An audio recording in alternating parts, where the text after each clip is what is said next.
Hi everyone, ನಾನು ನಿಮ್ಮ ಸಂದರ್ಶಿನಿ ಸ್ವಾಮಿ. ಮನಸ್ಸೊಲ್ಲದ ಮದುವೆ ಕಥೆಯ ಮುಂದುವರೆದ ಭಾಗ. ಅದಕ್ಕೂ ಮೊದಲು ನನ್ನ ಕಥೆಗಳು ನಿಮಗೆ ಇಷ್ಟವಾಗಿದ್ದರೆ ತಪ್ಪದೆ ಕಮೆಂಟ್ ಮಾಡಿ, ಲೈಕ್ ಮಾಡಿ, ಶೇರ್ ಮಾಡಿ. ಹಾಗೆ ನನ್ನ ಚಾನೆಲ್ಗೆ ಹೊಸಬರಿದ್ದರೆ ಸಬ್ಸ್ಕ್ರೈಬ್ ಆಗಿ ಪಕ್ಕದಲ್ಲಿರುವ ಬೆಲ್ ಐಕನ್ನ ಕ್ಲಿಕ್ ಮಾಡಿ. ಇದರಿಂದ ನನ್ನೆಲ್ಲ ಕಥೆಗಳ ನೋಟಿಫಿಕೇಷನ್ ನಿಮಗೆ ಸಿಗುತ್ತೆ. ಸೊ ಬನ್ನಿ, ಕಥೆಯ ಮುಂದುವರಿದ ಭಾಗನ ನೋಡೋಣ. ಎಪಿಸೋಡ್ 143.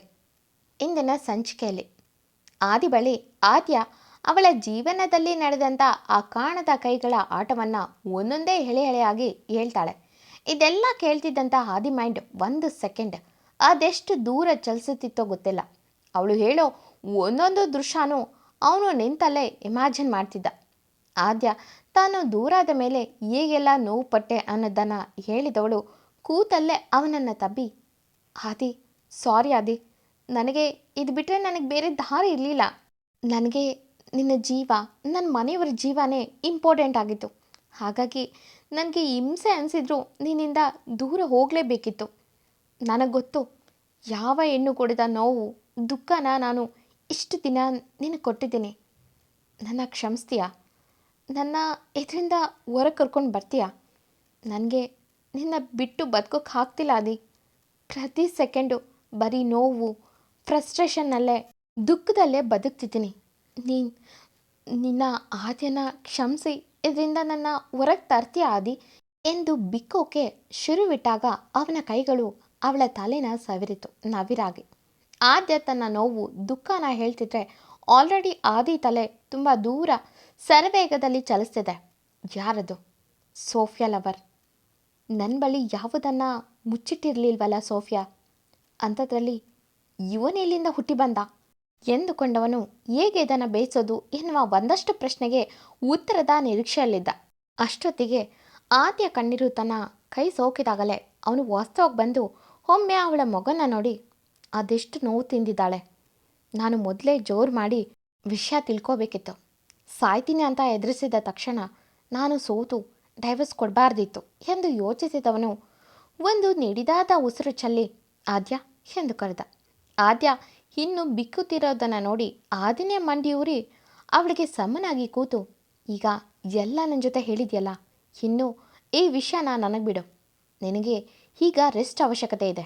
ಬಾ, ಇಲ್ಲಿ ಕೂತು ತುಂಬ ಸಮಯ ಆಗಿದೆ. ಈ ಸಮಯದಲ್ಲಿ ನೀನು ಹೀಗೆ ಕೂರೋದು ಒಳ್ಳೆಯದಲ್ಲ ಎಂದವನು ಅವಳನ್ನು ತನ್ನ ತೋಳಿಗೆ ನಾಜೂಕಾಗಿ ತಗೊಂಡು ಸೇದಾ ವಾಶ್ರೂಮ್ನಿಂದ ಕರೆದುಕೊಂಡು ಬಂದು ಬೆಡ್ ಮೇಲೆ ಮಲಗಿಸಿ ಅವಳ ತಲೆ ಸವರಿ, ಇನ್ನು ನೀನು ಯಾವ ಟೆನ್ಷನ್ ತಗೋಬೇಡ ಎಂದ. ಆದ್ಯ ಅವನನ್ನು ಅಲ್ಲಿಂದ ಕಳಿಸೋಕೆ ಇಷ್ಟಪಡಿದ ಹುಡುಗಿ, ಆದಿ ನೀನು ಇಲ್ಲೇ ಇರ್ತೀಯಾ ಎಂದು ಕೇಳಿದ್ಲು. ಆದಿ ಎಂದು ತಲೆ ಆಡಿಸಿ ಅಲ್ಲೇ ಕೂರ್ತಾನೆ. ಅವನಿಗೆ ಆದ್ಯ ಮನಸ್ಥಿತಿ ತಿಳಿಯೋಕೆ ಸ್ವಲ್ಪ ಸಮಯನೇ ಹಿಡೀತು. ಒಂದು ಕಡೆ ಮಗುನ ಕಳ್ಕೊಂಡಿದ್ದಾಳೆ, ಇನ್ನೊಂದು ಕಡೆ ಆ ವ್ಯಕ್ತಿಯಿಂದ ತುಂಬ ನೋವು ತಿಂದಿದ್ದಾಳೆ. ಹೇಗೆ ಇವಳನ್ನು ನನ್ನ ಮೊದಲಿನ ಆದ್ಯಳಾಗಿ ಬದಲಿಸೋದು ಎಂದು ಯೋಚಿಸುತ್ತಾ ಕೂರ್ತಾನೆ. ಅಷ್ಟೊತ್ತಿಗೆ ಆದ್ಯ ನಿಧಾನಕ್ಕೆ ನಿದ್ದೆಗೆ ಜಾರಿದ್ಲು. ನರ್ಸ್ ಕೂಡ ಮೆಡಿಸನ್ ಕೊಡಬೇಕು ಸರ್, ಸ್ವಲ್ಪ ನೀವು ಹೊರಗಿರಿ ಎಂದರು. ಆದಿ ತನ್ನ ಕೈ ಹಿಡಿದು ನಿದ್ದೆಗೆ ಜಾರಿದ್ದ ಆದ್ಯನ ನೋಡಿ ಓಕೆ ಎಂದು ನಿಧಾನಕ್ಕೆ ಅವಳಿಂದ ತನ್ನ ಕೈನ ಬಿಡಿಸ್ಕೊಂಡು ಹೊರಗೆ ಬಂದ. ಹೊರಗೆ ಇವನ ಬರುವಿಕೆಗಾಗಿ ಕಾಯುತ್ತಿದ್ದ ಮನೆಯವರೆಲ್ಲ ಆದ್ಯ ಮಾತಾಡಿದ್ಲಾ ಎಂದು ಕೇಳಿದ್ರು. ಆದಿ ಎಂದಷ್ಟೇ ಸೈಲೆಂಟಾಗಿ ಕೂರ್ತಾನೆ. ಆದಿಗೆ ತಲೆಯಲ್ಲಿ ಕೊರೆಯುತ್ತಿದ್ದ ಪ್ರಶ್ನೆ ಅಂದರೆ ಆದ್ಯ ಭಯ. ಅವಳು ನಮ್ಮ ವಿಷಯ ಆ ವ್ಯಕ್ತಿಗೆ ಪ್ರತಿಯೊಂದು ಗೊತ್ತಾಗುತ್ತೆ ಅಂತ ಹೇಳಿದ್ಲಲ್ಲ, ಅದೇಗೆ ಸಾಧ್ಯ ಎಂದು ಯೋಚಿಸಿದವನಿಗೆ ಒಂದು ಆಲೋಚನೆ ಒಳೆಯಿತು. ಆದಿ ಏನೋ ಯೋಚನೆಯಲ್ಲಿ ಇರೋದನ್ನು ನೋಡಿದ ಸುಧಾ ಅವರು, ಆದಿ ಏನಾಯ್ತು ಮಗನೇ ಎಂದರು. ಆದಿ, ಅಮ್ಮ, ಆದ್ಯಗೆ ಮಗು ಇಲ್ಲ ಅನ್ನೋ ವಿಷಯ ಗೊತ್ತಾಗಿದೆ ಎಂದ. ಅವನ ಮಾತು ಕೇಳಿ ಎಲ್ಲರೂ ಶಾಕ್ನಲ್ಲಿ, ಏನು, ಯಾರು ಹೇಳಿದ್ದು? ಈಗ ಆದ್ಯ ಹೇಗಿದ್ದಾಳೆ ಎಂದರು ಗಾಬರಿನಲ್ಲಿ. ಆದಿ, ಗಾಬರಿ ಆಗಬೇಡಿ, ಆದ್ಯ ಒಬ್ಳು ಡಾಕ್ಟರ್. ಅವಳ ಕಂಡೀಷನ್ ನೋಡೇ ತನ್ನ ಮಗು ಬದುಕಿಲ್ಲ ಅಂತ ಗೆಸ್ ಮಾಡಿದ್ದಾಳೆ ಅನಿಸುತ್ತೆ. ಜೊತೆಗೆ ಮಗುನ ತೋರಿಸಿಲ್ಲ ಕೂಡ. ಸೋ ಎಂದ. ರಾಘವನವರು ನನ್ನ ಮಗಳು ಏನಾದರೂ ಎಂದು ಮಾತು ನಿಲ್ಲಿಸಿದ್ರು. ಆದಿ, ಮಾವ, ಅವಳು ಧೈರ್ಯವಾಗೇ ಇದ್ದಾಳೆ. ಅವಳಿಗೆ ಅವಳ ಕಂಡೀಷನ್ ಬಗ್ಗೆ ಗೊತ್ತಾಗಿದೆ.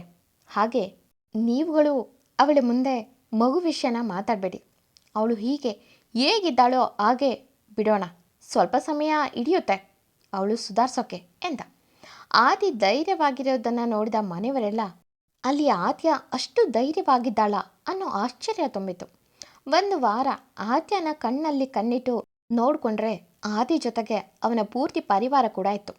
ಆದ್ಯನ ಡಿಸ್ಚಾರ್ಜ್ ಮಾಡಿಸ್ಕೊಂಡ ಆದಿ ಸೀದಾ ಜಟ್ಟತ್ತಿದ್ದ.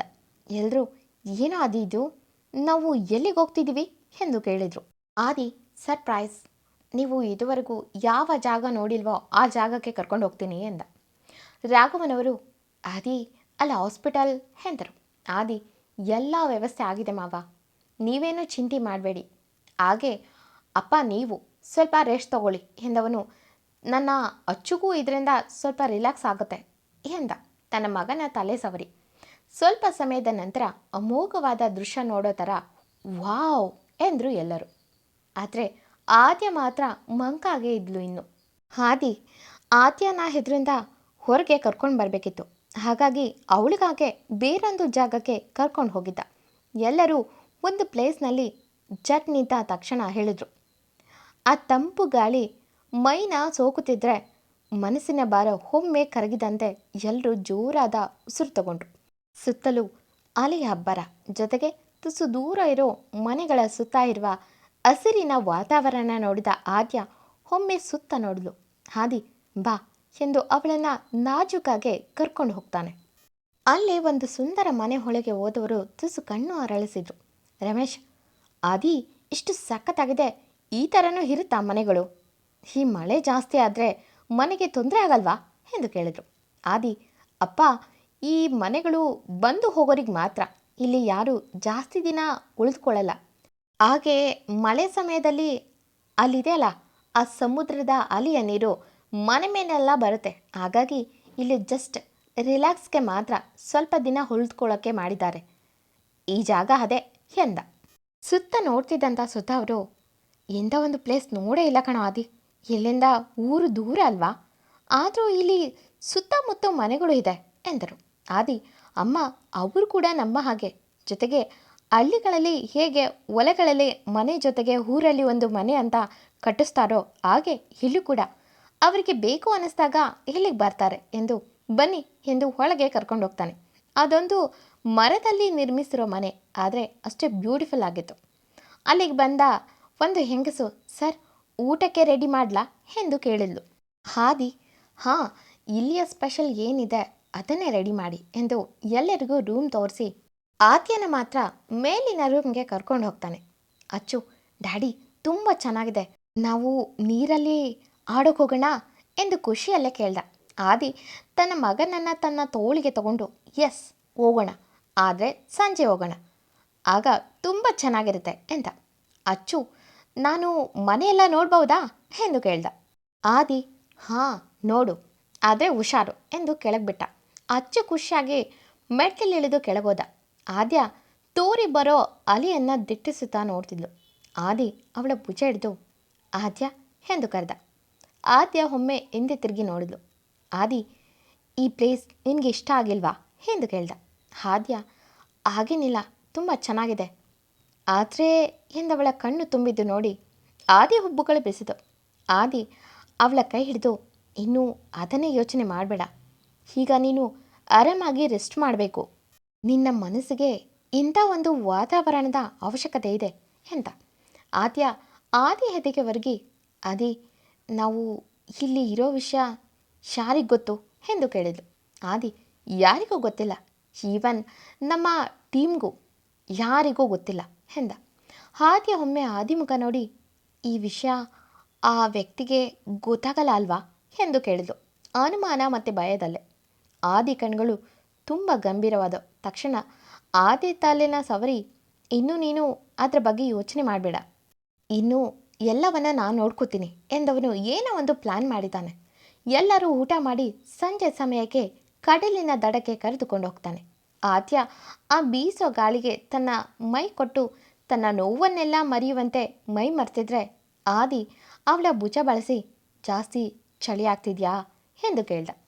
ಅಲ್ಲಿಯ ವಾತಾವರಣ ಮನೆಯವರ ದುಃಖ ನೋವನ್ನೆಲ್ಲ ಮರೆಸಿತು. ಅಚ್ಚು ಜೊತೆ ಇಬ್ಬರು ತಾತ ಅಜ್ಜಿಯರು ಮಕ್ಕಳಂತೆ ಹಾಡ್ತಿದ್ರು. ಆದ್ಯ ಒಮ್ಮೆ ಅವರ ಖುಷಿನ ನೋಡಿ ಆದಿ ಕಡೆ ನೋಡಿ ಥ್ಯಾಂಕ್ಸ್ ಆದಿ, ಮನೆಯವ್ರ ಮುಖ ನೋಡೋಕೆ ಆಗ್ತಿರ್ಲಿಲ್ಲ ಎಂದಳು. ಆದಿ, ಆದ್ಯ, ನನ್ನ ಫ್ಯಾಮಿಲಿ ಖುಷಿಯಾಗಿಡೋದು ನನ್ನ ಮೊದಲ ಕರ್ತವ್ಯ ಎಂದು ನನಗೆ ಚಳಿ ಅನಿಸಿದ್ರೆ ಮನೆ ಕರ್ಕೊಂಡು ಹೋಗ್ತೀನಿ ಎಂದ. ಆದ್ಯ, ಇಲ್ಲ, ಸ್ವಲ್ಪ ಸಮಯ ಹೀಗೆ ಇರ್ತೀನಿ ಅಂದ್ಲು. ಸ್ವಲ್ಪ ಸಮಯ ಕಳೆಯುತ್ತಿದ್ದಂತೆ ಸಣ್ಣಗೆ ಮಳೆ ಹನಿ ಶುರುವಾಗಿದ್ದು ನೋಡಿ ಆದಿ, ಎಲ್ಲ ಬನ್ನಿ ಎಂದ. ಎಲ್ಲರೂ ಮನೆ ಸೇರಿದ್ರು. ತುಸು ಜೋರಾಗಿ ಮಳೆ ಬಂತು. ಆ ಮಳೆ ಹನಿಯ ಶಬ್ದ ಜೊತೆಗೆ ಆ ಕಡಲಿನ ಹಬ್ಬರ, ಆ ಮಣ್ಣಿನ ಘಮ ಅಂತ ಅದ್ಭುತವಾದ ನಿಸರ್ಗದ ಮುಂದೆ ಯಾರೇ ಆಗಿದ್ರೂ ತಲೆ ಬಾಗಲೇಬೇಕಿತ್ತು. ಅಷ್ಟು ಚೆನ್ನಾಗಿತ್ತು ಆ ವೆದರ್. ಬಿಸಿ ಬಿಸಿಯಾಗಿ ಊಟ ಮುಗಿಸಿದವ್ರಿಗೆ ಆ ಚಿಟಪಟ ಮಳೆ ಹನಿಯ ಶಬ್ದ ಜೋಲಾಲಿ ಆಗಿತ್ತು. ಅಂದು ಎಲ್ಲ ಒಂದು ಸುಂದರ ನಿದ್ದೆಗೆ ಜಾರಿದ್ರು. ಆದರೆ ಇತ್ತ ಕೈ ಕೈ ಹಿಸುಕುತ್ತಾ, ಎಲ್ಲೋದ್ರಿವರು, ಅವಳು ನನ್ನ ಹಿಡಿತದಿಂದ ತಪ್ಪಿಸ್ಕೊಂಡ್ರೆ ಅವನನ್ನು ಆಡ್ಸೋಕ್ಕಾಗಲ್ಲ ಎಂದು ಬೊಬ್ಬೆ ಹೊಡೆಯುತ್ತಿದ್ದ. ಅಷ್ಟೊತ್ತಿಗೆ ಒಬ್ಬ ಹುಡುಗ ಬಂದು, ಬಾಸ್, ಅವನ ಹುಡುಗರಿಗೂ ಗೊತ್ತಿಲ್ಲ ಅವ್ರು ಎಲ್ಲಿ ಹೋಗಿದ್ದಾರೆ ಅಂತ. ಅವನ ಪ್ರೈವೇಟ್ ಜೆಟ್ ಕೂಡ ಎಲ್ಲೂ ಹೋಗಿಲ್ಲ, ಇನ್ನೂ ಬೆಂಗಳೂರಿಗೂ ಹೋಗಿಲ್ಲ ಅನ್ನೋ ಸುದ್ದಿ ಸಿಕ್ಕಿದೆ ಎಂದ. ಆ ಮಾತು ಕೇಳಿದ ಆ ವ್ಯಕ್ತಿ ಕೋಪದಲ್ಲಿ ತನ್ನ ಎದುರಿಗೆ ಇದ್ದಂಥ ಟೇಬಲ್ ಮೇಲೆ ಗುದ್ದಿ, ಏ ಹಾದಿ, ನಿನ್ನಷ್ಟು ಈಸಿಯಾಗಿ ನನ್ನಿಂದ ಎಸ್ಕೇಪ್ ಆಗೋಕ್ಕೆ ಬಿಡಲ್ಲ ಕಣೋ, ನಿನ್ನ ಒಂದು ಕ್ಷಣ ಕೂಡ ನೆಮ್ಮದಿಯಾಗಿ ಇರೋಕ್ಕೆ ಬಿಡಲ್ಲ ಎಂದು ಅಬ್ಬರಿಸಿದವನು ಅವರ ಮನೆಯವರ ಫೋನ್ಗಳನ್ನೆಲ್ಲ ಟ್ರ್ಯಾಪ್ ಮಾಡಿ ಎಂದ. ಆದಿ ತನ್ನ ಮನೆಯವರ ಸಂತೋಷಕ್ಕಾಗಿ ಏನು ಬೇಕಾದರೂ ಮಾಡ್ತಾನೆ ಅನ್ನೋದಕ್ಕೆ ಇದೊಂದು ಸಣ್ಣ ಎಕ್ಸಾಂಪಲ್. ಎಂದಿನಂತೆ ಈ ಕತೆ ಮುಂದುವರಿಯೋದು. ಈ ಕತೆ ನಿಮಗೆ ಇಷ್ಟವಾಗಿದ್ದರೆ ತಪ್ಪದೆ ಕಮೆಂಟ್ ಮಾಡಿ, ಲೈಕ್ ಮಾಡಿ, ಶೇರ್ ಮಾಡಿ. Thank you for watching.